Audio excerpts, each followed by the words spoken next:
Good morning mga ka-fitness. So ayun, samahan nyo kaming mag-workout dito sa Philippine Sport Performance Dahlia Crew. So come and join and train with Coach Carlo.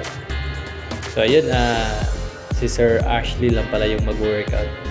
So nanghihingi siya ng workout program. So as a coach, hindi natin papalampasin yan. Tutulungan natin si Sir Ashley. So yung workout program na pinagawa ko sa kanya is legs workout. Yung unang exercise na pinagawa ko sa kanya is squat gamit yung Smith machine. So yung weights na nakalagay dyan is 15 kilos side to side. So 30 kilos lahat yung binubuhat ni Sir Ashley dun sa Smith machine. So ito naman yung second exercise. So, yung tawag sa exercise na yan is leg press machine. So, tignan nyo naman. Parang nahihirapan si Sir. Pero, ganun talaga. Magaan lang naman din yung plates na nakalagay sa leg press. So, yung kilos niyan is 20 kilos lang yan. So, 10 kilos side to side. So, nahihirapan lang talaga si Sir kasi first time niyang mag-legs. So, yun.